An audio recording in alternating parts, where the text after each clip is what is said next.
ایمان یہ کہتا ہے میری جان ہے یہ۔ اور ایک شاعر نے کہا ہے سر سے لے کر قدم تک وہ ہے معجزہ، ان کا جلوہ کوئی کیا سمجھ پائے گا۔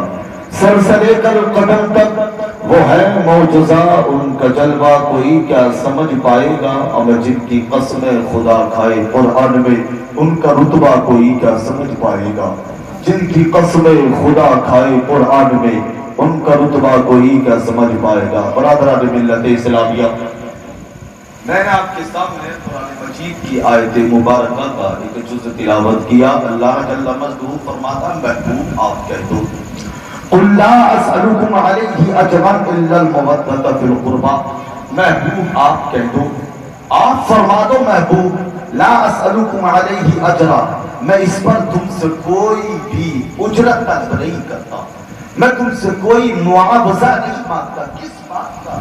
اللہ کس بات کا اعلان کرا رہا ہے؟ آخر اللہ نے یہ حکم کیوں دیا ہے؟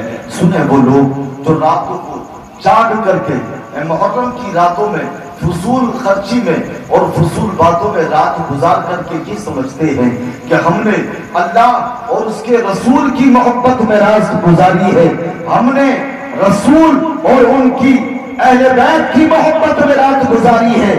کان کھول کر کے سن لے، میرے رب نے جو فرمایا ہے محبوب آپ فرما دیں کہ میں اس پر کچھ اجرت طلب نہیں کرتا۔ اے مولا کس بات پر تو کیا اعلان کرا رہا ہے؟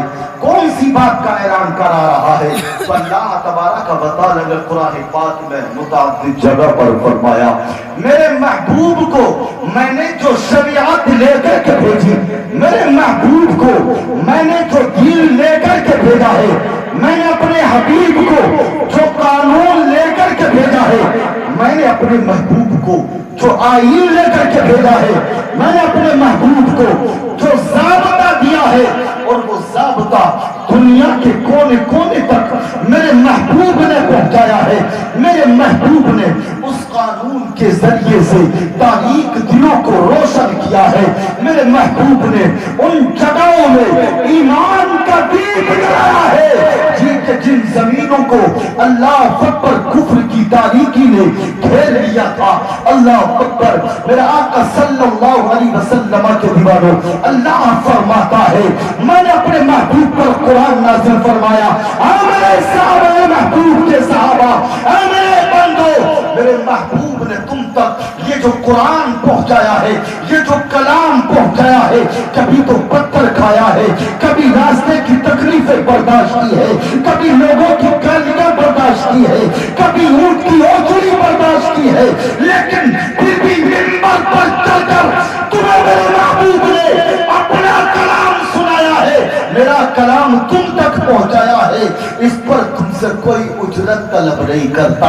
اللہ اکبر، پیارے آقا صلی اللہ علیہ وسلم کی دیوانوں، گویا کہ میرا رب فرماتا ہے اگر دین پہنچانے میں، محبوب کے دندانوں میں، اگر محبوب کے رخسار میں چٹکوں کے اندر کڑیاں کر جائیں، اللہ اکبر، اللہ فرماتا ہے میرے محبوب اس پر اجرت طلب نہیں کرتا۔ یا اللہ پھر اجرت کس چیز کی طلب کی جائے؟ مولا جب عامل ہوتا ہے تو پھر اجرت کی طلب کرتا ہے۔ اللہ اکبر، اللہ نے فرمایا محبوب آپ فرما دو قل لا اسألکم علیہ اجرا، میں اس پر کوئی اجرت طلب نہیں کرتا۔ اللہ اکبر، تو پھر کس بات پر ہے؟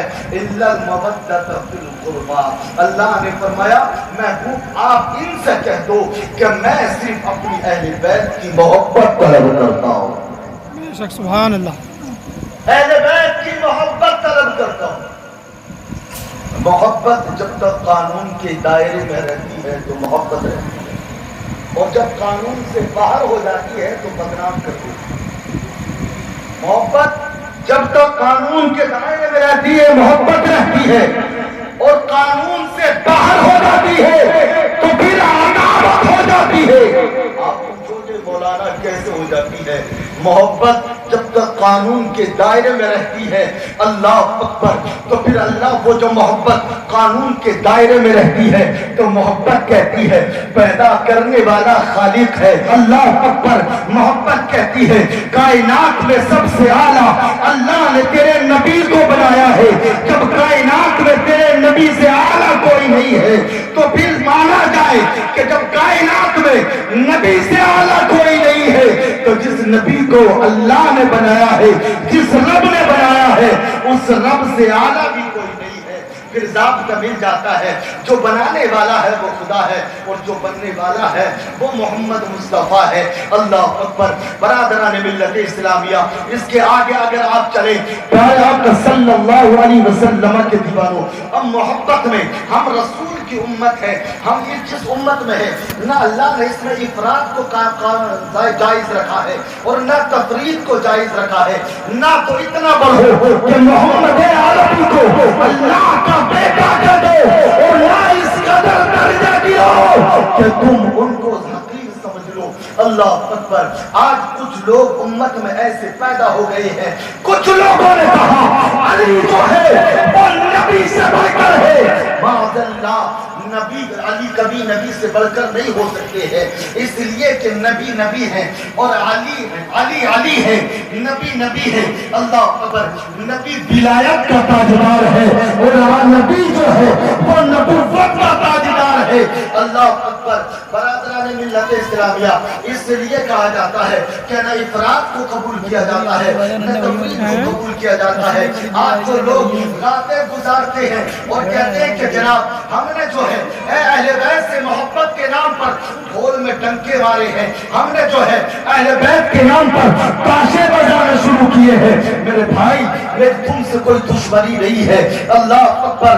میں سمجھتا ہوں تم نادان ہو، میں سمجھتا ہوں کہ تم نے شریعت کو نہیں پڑھا ہے، میں جانتا ہوں تم قانون سے ناآشنا ہو، قانون نہیں جانتے ہو۔ اللہ اکبر۔ نہیں جانتے ہو تو کسی جانکر سے سیکھ لو۔ ہم نے بھی بڑے بڑے جانکروں سے سیکھنے کے بعد میں شاید تم تک میں حق کو پیغام پہنچاؤں۔ اللہ اکبر۔ ہم یہ دیکھیں یہ ڈھول بجایا کب گیا تھا، یہ ڈھول بجایا کس نے تھا؟ اللہ اکبر۔ کیا اس وقت جو صحابہ کرام اس زمانے میں موجود تھے کہ جس زمانے میں امام علی مقام کو شہید کیا گیا تھا، کیا انہوں نے ڈھول بجایا تھا؟ اللہ اللہ۔ تاریخ میں تو کہیں نہیں ملتا کہ کسی نے ڈھول بجایا ہو۔ اللہ، لیکن ہاں ایک تاریخ میں ملتا ہے جب میرے امام کا سر نیزے پر بلند کیا گیا۔ اللہ اکبر۔ نیزے پر سر بلند ہوا اور جب شہر مصر کی جانب میرے امام کے سر کو لے جایا گیا تو پھر پیچھے سے ڈھول اور تاشوں کا انتظام کیا گیا۔ کیا وہ ڈھول تاشوں کا انتظام اہل بیت سے محبت کرنے والوں نے کیا تھا؟ کیا وہ ڈھول اور تاشے کا انتظام امام علی مقام کے شہدائیوں نے کیا تھا؟ کیا وہ ڈھول اور تاشے کا انتظام سیدہ فاطمہ الزہرا کے ماننے والوں نے کیا تھا؟ اللہ اللہ۔ پیارے آقا صلی اللہ علیہ وسلم کے دیوانوں، آج سکینہ کے نام پر میری یہ پردے میں رہنے والی بہنیں جو سکینہ کے نام پر مورتیاں نکالتی ہے، اللہ اکبر، جس کو اسلام نے بالکل کہا ہے میری بہنیں یہ میری بیٹیاں وہی کام کرتی ہے۔ اللہ اکبر۔ جس کو شریعت نے، جس کو مصطفیٰ نے آج سے تقریباً 1450 سال پہلے یا اس سے بعد کے زمانے میں میرے آقا نے پہلے منع فرمایا تھا، آج لوگ اس ڈھول میں ڈنکا مارنے کے بعد میں کہتے ہیں یہ جائز ہے۔ اللہ اکبر۔ میں نہیں مانتا۔ کیوں؟ اس لیے کہ جب میدان کارزار وجود میں آیا تھا اس وقت امام علی مقام کا شہدائی یا تو کربلا کی زمین پر پڑا تھا یا پھر رنج و علم کے ایسے بادلوں میں غم تھا کہ زبان پر یا تو اللہ کا نام تھا یا پھر رسول اللہ کا نام تھا یا پھر ہاتھوں میں امام علی مقام کے نام کا۔ سبحان اللہ۔ ڈھول نہیں بجانا مانے اپنے گاؤں کے لوگ بڑا منع کری انہوں نے، بڑے ہم لوگ کہتے ہیں اور مانے نہیں لوگ ڈھول نہیں بجایا کانا سائی تو کانا سائی شور برپا کیا تھا اس وقت میرے امام کی بارگاہ میں اللہ پر گستاخیاں کی گئی تھی، اس وقت میرے امام کی بارگاہ میں گالیاں دی گئی تھی، اہل بیت کی عورتوں کو دوپٹے کھینچے گئے تھے، الٹے ذاتیوں کے اللہ اکبر جن کی ماں کے سر کی سیاہی کو کبھی سورج نے نہ دیکھا ہو، جن کی ماں کے سر کی سیاہی کو کبھی چاند نے نہ دیکھا ہو، جن کی ماں کی سر کی سیاہی کو کبھی آسمان کے ستارے نے نہ دیکھا ہو، جس کی ماں جب انتقال کا وقت آئے علی کو بلا کر کے پکارے